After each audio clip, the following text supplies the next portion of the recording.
Thank you. Okay sir, लो भाई बोलिए बस करें। हाँ क्या बोल रहा हूँ बोलना एक बार बोलना।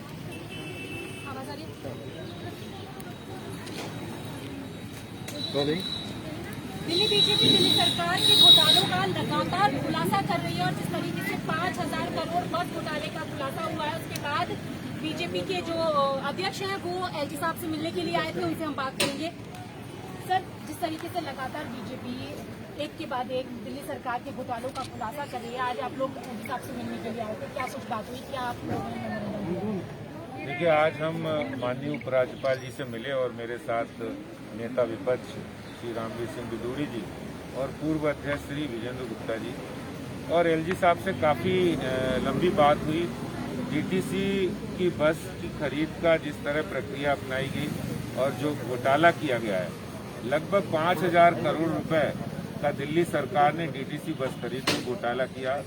इसका हमने पहले भी मांग की, इसकी एसीबी से जांच कराई जानी चाहिए। इससे पूर्व हमने कई प्रदर्शन किए और आज माननीय उपराज्यपाल जी को जब हमने अपनी बात पूरी अच्छी तरह से बताई तो उन्होंने जो कमेटी बनाई थी उसकी जांच रिपोर्ट आने के बाद माननीय उपराज्यपाल जी ने कहा है कि हम इसकी जांच एसीबी से कराएंगे। ये उन्होंने पूरा आश्वासन दिया है। और इसके साथ सिर्फ एक मुद्दा नहीं है, दिल्ली सरकार आज भ्रष्टाचार के आकंठ में डूबी है। एक नहीं अनेक मुद्दे हैं। हमने एक्साइज पॉलिसी को रिव्यू करने की बात उनसे कही, क्योंकि इसमें भी हजारों करोड़ रुपए का घोटाला है, पैसे का लेन देन हुआ है। इसी के साथ साथ गरीब जनता के लिए जो आपने राशन कोरोना में खरीदा, वो 100 करोड़ से ज्यादा का राशन खरीद कर स्कूलों में सड़ा दिया, वो गरीबों को, मजदूरों को नहीं बांटा गया, ये भी एक बड़ा घोटाला है। सिविल डिफेंस की भर्ती में कोई भी संवैधानिक और कानूनी प्रक्रिया का पालन नहीं करना, सिर्फ अपने लोगों को भर्ती करना, ये भी एक भ्रष्टाचार है। इन सारी बातों को हमने आज माननीय उपराज्यपाल जी के पास उठाया है। आज का जो प्रमुख मुद्दा है, हम सबसे पहले डीटीसी बस घोटाले में एसीबी जांच हो और इसके लिए जल्दी से दूध का दूध पानी हो। और इसके साथ ही साथ हमने कहा जब एसीबी जांच हो तो इससे पहले परिवहन मंत्री कैलाश गहलोत को इस्तीफा देना चाहिए, उनको तुरंत मंत्रिमंडल से बर्खास्त करना चाहिए। बिल्कुल सर, आपने कहा कि एसीबी की जांच की मांग आपने की है, तमाम घोटाले भी आपने बताए, लेकिन हम दिल्ली सरकार की बात करें तो दिल्ली सरकार तो दिल्ली मॉडल का उदाहरण दूसरी जगहों पर जाकर देती है। देखिए, उनका मॉडल फेक और फेल हो गया।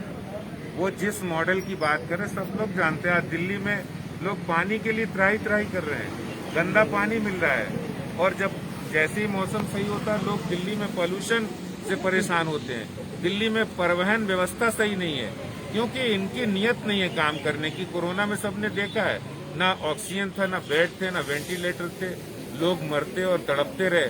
दिल्ली सरकार कहीं नहीं थी। और आज भी दिल्ली के मुख्यमंत्री समेत सभी मंत्री पॉलिटिकल टूरिज्म पर अलग अलग प्रदेशों में घूम रहे हैं और दिल्ली की जनता का हाल बेहाल है। बिल्कुल, अध्यक्ष जी ने कहा कि दिल्ली की जनता का हाल बेहाल है। और अगर अक्सर हम आगे आने वाले दिनों की बात करें तो पोल्यूशन एक बड़ा मुद्दा होता है। इस बार दिल्ली सरकार कह रही है कि हमने स्मोक टावर लगाए हैं और पोल्यूशन से जो लोगों को दो चार होना पड़ता है उससे निजात मिलता है। देखिए, सच्चाई ये है, दिल्ली में यदि पॉल्यूशन का स्तर कुछ कम हुआ भी है तो वो केवल इसलिए हुआ है कि दिल्ली में जो 60,000 ट्रक्स आते थे उनकी एंट्री बैन हुई है, क्योंकि मोदी जी की सरकार ने दिल्ली के चारों तरफ जो पेरिफेरल रोड बना के दी है। दूसरी बात, WHO ने 1700 शहरों का सर्वे कराया और रिपोर्ट मांगी इन शहरों में प्रदूषण का स्तर क्या है। आपको जानकर हैरानी होगी कि WHO ने कहा है कि दिल्ली जो है वो दुनिया की सबसे ज्यादा प्रदूषित राजधानी है। इससे ज्यादा हमारे लिए शर्म की बात क्या हो सकती है। अरविंद केजरीवाल की सरकार ने पॉल्यूशन को कम करने के लिए जितने वायदे किए थे उसमें से एक भी वायदा पूरा नहीं हुआ है, मैं ये कह सकता हूँ। और उसका एक कारण ये भी है कि जो हमारा पब्लिक ट्रांसपोर्ट सिस्टम है वो पूरी तरह से कोलैप्स कर गया है। जब ये मुख्यमंत्री बने थे तो दिल्ली के पास 7,000 डीटीसी की बसें थी, आज 3600 रह गई है। और सितंबर 2021 को इनकी उम्र भी खत्म होने जा रही है। तो आप मुझे बताइए क्या होगा इस दिल्ली का। तो सबसे ज्यादा पोल्यूशन जनरेट आखिर कौन करता है? ये मतलब वाहनों से होता है। और एक बात मैं और कहना चाहता हूँ कि दिल्ली की जितनी पीडब्ल्यूडी की सड़कें हैं वो टूटी पड़ी हैं, गड्ढे पड़े हुए हैं। और सबसे ज्यादा PM2.5 जनरेट होता है धूल से। जब दिल्ली की सड़कों पर धूल उड़ेगी, जब गाड़ी गड्ढे में जाती है तो धूल उड़ती है, और धूल उड़ती है तो PM2.5 सबसे ज्यादा जनरेट होता है। तो अरविंद केजरीवाल की पब्लिक ट्रांसपोर्ट सिस्टम पूरी तरह से कोलैप्स हो गया, सड़कें टूटी पड़ी है, और पॉल्यूशन को रोकने के लिए जो वायदे इन्होंने किए थे एक भी पूरा नहीं किया। बिल्कुल, पॉल्यूशन को रोकने के लिए जो वायदे किए थे वो पूरे नहीं हुए हैं, जैसे कि विदुड़ी जी कह रहे हैं। बस सर, एक आखिरी प्रश्न मैं पूछना चाहती हूँ कि मोहल्ला क्लिनिक का कल उद्घाटन किया गया है, और भी कोरोना के समय में मोहल्ला क्लिनिक पर जब बीजेपी ने लगातार जाकर चेक किया तो वो कहीं भी कारगर नहीं थे, तो क्या लगता है? देखिए, मोहल्ला क्लिनिक तो सीधे तौर पर एक छलावा है, और कुल मिलाकर आई वॉश है।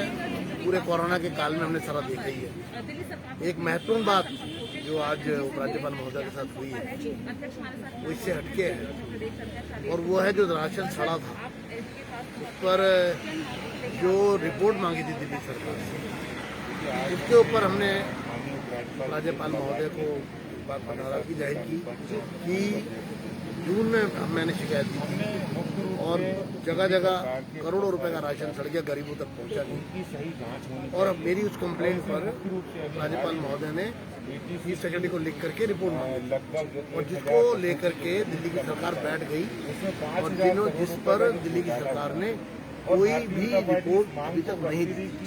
जब हमने उपराज्यपाल महोदय का ध्यान ऊपर आकर्षित किया तो उन्होंने तुरंत आदेश दिए कि चीफ सेक्रेटरी को तुरंत रिपोर्ट मुझे दे दी जाए, और ये बड़ा मामला है, इसको साधारण मामला नहीं है। जो कमेटी या जो भी बनाई गई है मैं उससे सेटिस्फाइड हूँ कि इस तरह से आप पूरे मेरे आदेश का पालन नहीं हो रहा है, और इसलिए तुरंत तो हमें उम्मीद है कि न्याय होगा और सड़े हुए राशन पर दोषियों के खिलाफ कार्रवाई होगी।